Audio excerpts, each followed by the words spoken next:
In this video, we're going to be looking at a watch that I own. It's my vintage Omega Constellation, but I want to look at the Omega Constellation line as a whole as well. So I wanted to look at the history of the Omega Constellation and then also kind of review my overall piece as my first vintage watch that I ever owned. So guys, let's jump into it.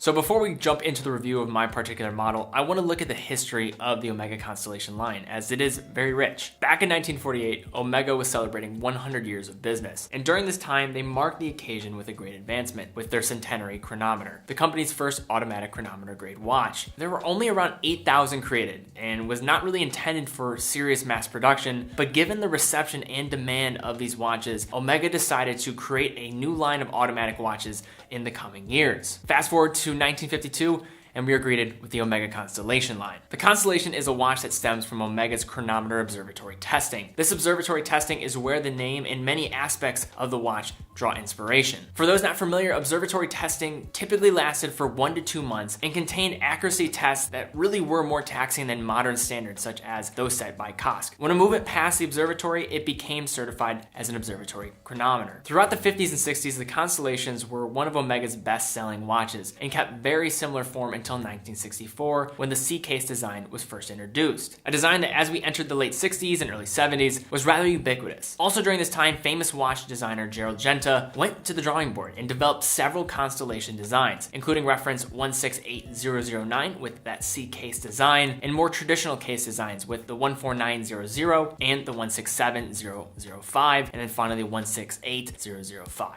Following the quartz crisis, the Constellation had to take on a new form, and it's probably a form that you're familiar with if you have seen any modern day constellations. This design is called the Manhattan, with its notable gris or griffin claws on the side of the case, and is a style that still best represents the watch to this day. But for the purpose of our video today, we're going to be looking at one from my collection that dates back from the 1960s, an era in which I think the Constellation was at its peak, in my opinion, and then you could probably argue as well was the peak of watchmaking in general. So let's first start with the specifics. First, the reference. This watch is a reference 14393SC. The first 5 digits represent the case model, the 3 indicating the model variant, and then the SC stand for second centra, or center seconds. This is a model that the more I learn about, the more special I realize it is, and I will touch on that a little bit more in a moment. Moving to the dimensions of this watch, it comes in with a case size of 34 millimeters, has a lug-to-lug height of 42.5 millimeters, and I know for many people this might seem like a small size, but it wears much bigger on wrists with its lugs. The watch features a steel case that is gold capped, and the method of gold capped watches is a popular method in many Constellation models. Gold capping is the process of taking a very solid piece of gold and molding it into the shape of the watch case and placing it on top of steel typically. And what you'll often see with a lot of gold capped watches is that they won't deteriorate as quick, as a lot of gold filled watches and gold plated watches just really will deteriorate pretty quickly, as you'll see that gold, that thin gold layer, really strip away over time. Now when looking at the design of this watch, there are probably a few things that you will notice. First for me always is the beautiful pie pan dial, which was something I became enamored with as I was learning more about vintage Omega. The other key feature here is the arrowhead indices and the crosshairs on the dial, which I feel make the pie pan dial even more pronounced. The indices are something that I did not seek out when buying, but only after did I realize how this, along with an accompanying date window, is pretty rare for this particular watch. The watch is marked with the standard Constellation logo in cursive with an applied gold star underneath. The watch features a cool textured gold crown that is signed, but one cool story about this watch is in regards to the crystal. So this crystal features a magnifier, which led me to do some research on this watch, and I found out that Omega offered this as an option for replacement upon servicing to many Constellations of the era back in the day. And I was able to confirm this because if you look at the center of the watch where the second hand meets the other hands, you will find a small Omega logo imprinted within the crystal of the watch. And of course, the dial is a complete standout here when you're thinking of Omega Constellations, but one of my favorite aspects of these watches, particularly these gold capped options, are when you turn over the watch and look at the case back. On the case back is where you will see a gold medallion featuring an observatory. The observatory shown is an image of the Geneva Observatory as being a place of certifying chronometers back in the day. Above the medallion, you will see 8 stars, which represent represent Omega's participation in chronometer precision trials, which they won in 1933 and then 1936. The way this gold medallion contrasts with the steel speaks to why I love this gold cap model so much, as that medallion tends to get lost on many of its gold counterparts from the ones that I've been able to handle. It does not have the same level of charm. Underneath the hood of this watch, we are greeted with an automatic Omega 561. It features 24 jewels and has a frequency of 19,800 beats per hour. And I just got this thing serviced and it is running very accurately for its age. So I've owned this watch for a little over 2 years. It was the first vintage watch I ever owned, and I'm surprised it took me so long to make this video because I wanted to talk about the Omega Constellation line because I don't think it gets enough love. I feel it is one of the most original designs in all of watchmaking that is really overlooked when compared to other iconic designs from the era in which it was originated. It is a watch that extends from a prestigious line of history from one of the world's greatest watch brands, as well as having a connection to one of the greatest watch designers, Giorgio Argenta. It's a watch that has just such good quality for the price that I think is best represented by the fact that the thing probably looks better than me and it's twice my age. So you're just getting a ton of value. And when you factor in that you can get a lot of these for around $1,500 to $2,000, maybe a little bit more for certain variations and models, I think you're getting some really good value for money and a piece of history along with it. And of course, why I love this thing, it was the first vintage watch that I owned, has great value, it looks awesome, it's so unique on the wrist, and I mean, you're getting chronometer grade movement from a brand in Omega that is one of the best around, and I think offers some incredible vintage watches, and I probably have too many of them if there's ever such a thing, but out of all of them, this is still my favorite. I don't think I will ever not have an Omega Constellation in my collection. So guys, that was one of the watches in my collection. If you want me to do more of these deeper dives into watches of my collection or specific watches, give this video a thumbs up. That's a great indicator for me on what you guys want to see. As always,